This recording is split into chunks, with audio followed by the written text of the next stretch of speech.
Making my way downtown, walking fast, blah blah blah blah blah blah. Take it away. I'm happy.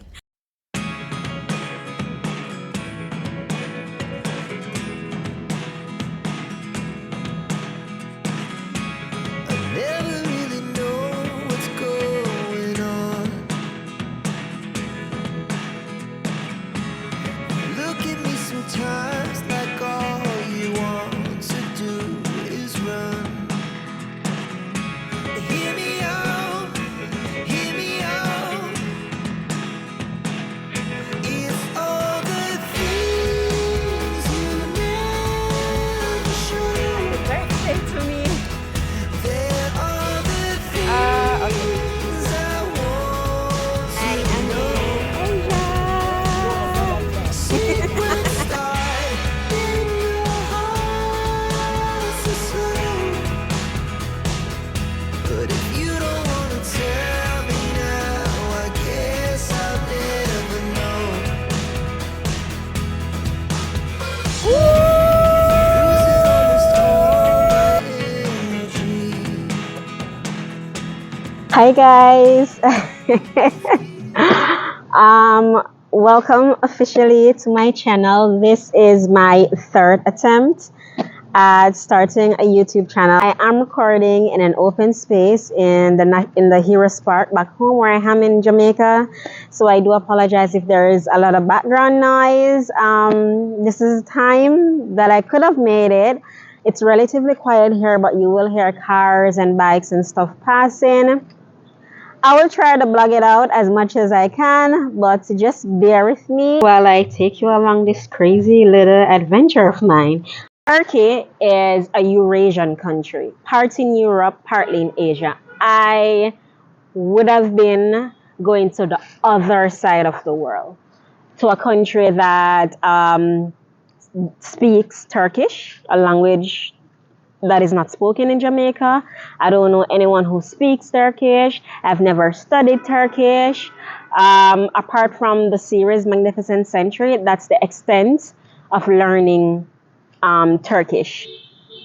So I really had to do research in terms of learning basic phrases, of having basic conversations in Turkish. I was dismal, but I did pick up basic keywords so I could integrate a little bit better. So I did. I watched a lot of YouTube Berry Istanbul tips. That YouTube channel watching. I also watch Rhett and Claire. They're another YouTube channel. They're a traveling couple. And what I did, I wanted to target videos that was closer to my trip. So whatever information that I received, it would have been as accurate as possible to the current realities in Turkey. On World Travel is it's Nathan and Olivia. Also World Travelers. They're a couple again, I believe.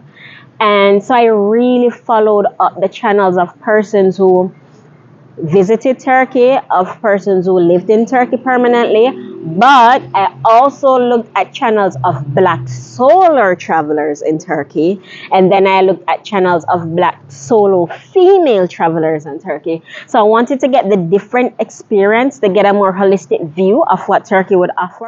And let me tell you guys, Turkey does indeed have so much to offer, like any great cities. You have a lot of historical sites, you have amazing architecture, a lot of hip food stops, street stalls to grab a quick bite from, amazing little spots where you can people watch, and amazing people that are worth the watching. It's just a big melting pot of what you'd have expected, and it's definitely a sight to behold. I mean, I did slightly have the problem of being followed one night by a strange little fella who I promptly reported to security forces. But oh well, let's not get caught up in too much details. And how I knew that it was a relatively safe place also, I had my phone out a lot because I had to use Google Maps. My phone was in my hand like this, nonstop, the entire time I was there. And I noticed again, because it's such a touristy place, other persons have their phone on. In fact, the locals had their phone out. They were listening to music, they were texting, whatever. Even back home, I wouldn't attempt that, especially in like major districts or shopping areas. I would not have attempted that back home in my own country. I did that in Turkey. It wasn't a problem. In fact, after a while, you didn't even notice that you were walking with your phone out because no one attempted to grab it and run or anything. And I also remember when I was on the metro, when I was talking to the tour guide, I had my bag, my fanny pack. It was resting on my side and it was open because it was so cramped with so much stuff. It was open and it had like a water cache. The cache wasn't obvious. It was way down the bag, but I knew it was there nonetheless, and I knew that the bag was open. And then it was rush hour, so the metro was very much crammed. So I was talking to the tour guide, but I had turned my bag in front of me because I was like squashed on all sides. And like he noticed the movement. The guy that was also next to me gave me sort of an odd look. And then the tour guide that I was speaking to just let me know in a gentlest of ways, okay, Istanbul, city of 20 million people, but it's safe, you don't have to worry about someone grabbing your bag and running. Like, you're okay, we'll take care of you.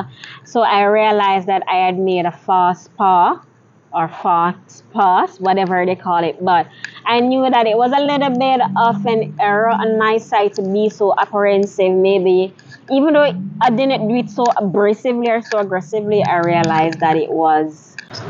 And this is not to say that it's the same way for everyone. I know everyone has had their own experiences, but I only speak from my point of view and the things that I've seen and the way that I was treated. And I can say that Turkey was a memorable and a safe place for me. Speaking of places, let's talk about the mosque. Turkey has so many mosques. It's not even a joke. Over 80,000, I believe, but in Istanbul alone, it's over 3,000 mosques. I've passed so many, it's hard to keep track. Small, nondescript, magnificent, opulent, you name it, it is there. So let's get into these mosques. The first on my list is the Sultan Ahmed Mosque, otherwise known as the Blue Mosque. Yes, it lives up to expectations. It has these amazing intricate blue tiles right throughout. Mosque, by the way, they don't have images of prophets because the attention should be on Allah and the word of Allah. So within the mosque, you find all these inscriptions, but you won't see any likeness of Allah because Allah has no likeness. He's or she, I've been told, is everything and everyone, and you cannot put a face on him because he's just so infinite. So that's that. But as it relates to the Blue Mosque itself, yes, grand is the first word that comes to mind. It was built to surpass the Hagia Sophia, which obviously it has. This is a massive structure. It is meant to stand out. It is meant to make an impression, and you definitely do get that vibe upon entering and just looking around. But I will say this, and I know it's not a very popular opinion, I wasn't so taken aback by all this opulence before me. I didn't get that sort of spiritual resonance that I was hoping to get. And it may be a bit obnoxious of me to even say that because I'm not a Muslim and I really don't know anything that in depth about their faith. But it's just not the sort of poignant feeling that I was hoping to get, but I did actually see its beauty. And speaking of poignancy, let's go over to the Hagia Sophia. Now, the Hagia Sophia has been at the very top, or one of those items at the very top of my intended travels coming to Turkey. I love The Rise of the Ottomans, that documentary that was on Netflix. Very well done, where it gave you a look into Mehmet the Conqueror's early conquest, the Hagia Sophia being one of them, and it did not disappoint. It was honestly everything I thought it would be, could be, and so much more. When you step in, guys, you know that you're walking in history. You know that you're stepping in history. You feel small, but yet so infinitely part of something that goes way beyond you, that goes way beyond the person next to you. You just feel alive. You get that spiritual connection instantly. And yes, it was just as crowded as the Blue Mosque, maybe even more so, but I did not mind for once. I felt alone in the crowd. I felt connected to everyone at the same time. I could not turn my eyes away. I wouldn't say it was quite tears, but there was definitely something in the corner of my eye. There was definitely something that I was feeling in that moment. It was just more than living a dream. Anyway, I'm gonna stop waxing poetic. Let's go over the other crime mats. A very small, right at the edge of the Bosphorus Strait. Amazing to see at sunrise. Inside is just compact, quiet. It's quite a reprieve from the hustle and bustle of the rest of Istanbul. Now I will take the rest of the journey to Soleimani Mosque, and I think my reaction speaks for itself. My God, pinch me. This and the Hagia Sophia was my ultimate for coming here. This was a dream. I'm living a dream. I am living a dream. Of course, I had to stop to see the resting place of Sultan Suleiman, his beloved daughter, Mirma Sultan, and the Queen, Shiki Hurrem Sultan. And afterwards, I really had to take a moment to pause and reflect to see if I really just did that. And it was time to venture into the bazaars, the infamous Spice Bazaars and Grand Bazaar. The Spice Bazaar where I got suckered out of my money despite my best efforts. Looking first. Just try it and go. 1 minute, please. I'm looking first. I'll. Okay, I'm just looking. Mahaba. You make a blot. I will add a little cold water to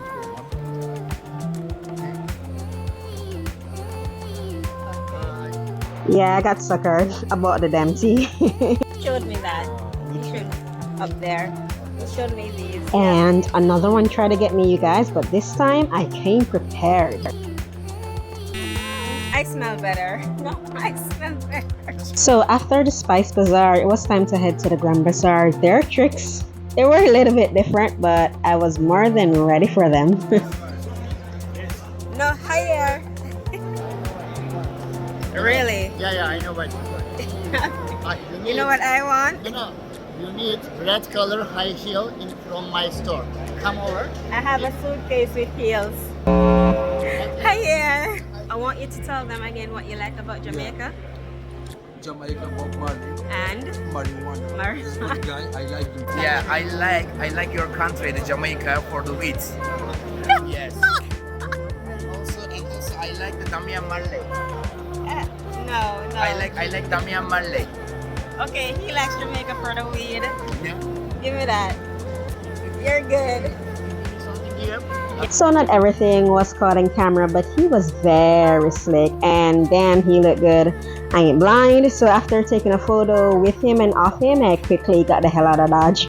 Okay, so after my misadventures at the different bazaars, it was time for me to head to the Turkish Hammam, or the famous Turkish bath. And as you can see, I was very excited. Seriously, I know a sauna for hot, but this too hot, man. May I sweat? You so hear white people shitting on them, so hearing on Jamaican stuff. Jamaicans don't like eat.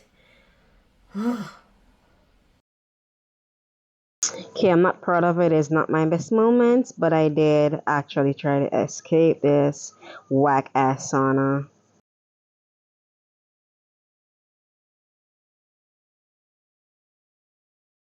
Wait for it. Wait for it. Wait to the world.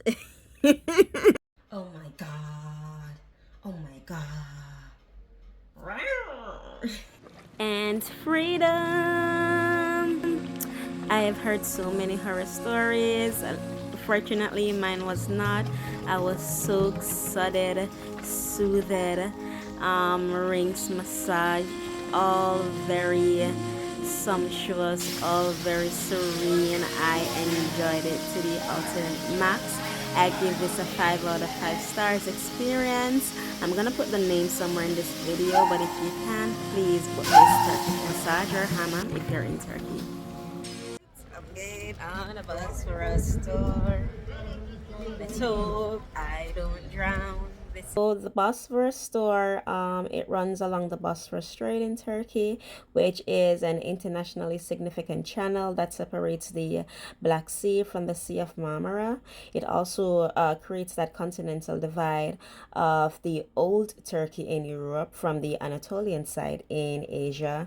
You have many luxury tours, you have daytime tours, sunset cruises, but I chose the daytime tour that the regular locals would have taken to go from the European side of Istanbul to the Asian side. It is a slow tour. It runs for over an hour, but well worth the penny, and you get to sit back, relax, unwind, and see the outskirts of the European side and also of the Asian side, so best of both.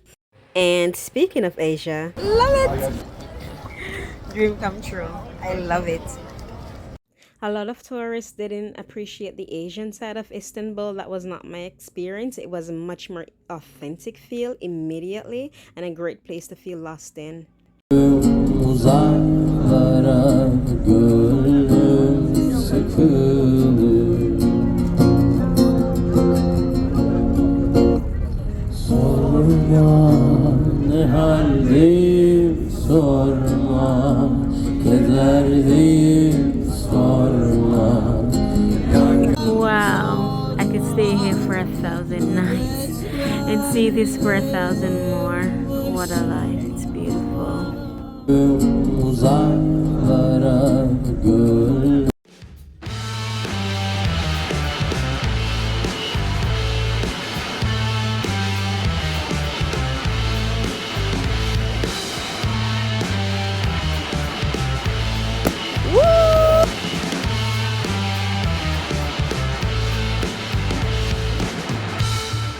Join me for part 2, you guys. There's so much more for us to discover. Thanks for making it Camille's Couch.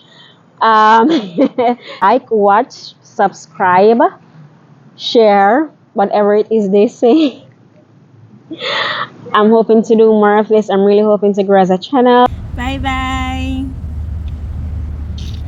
Making my way downtown, walking fast.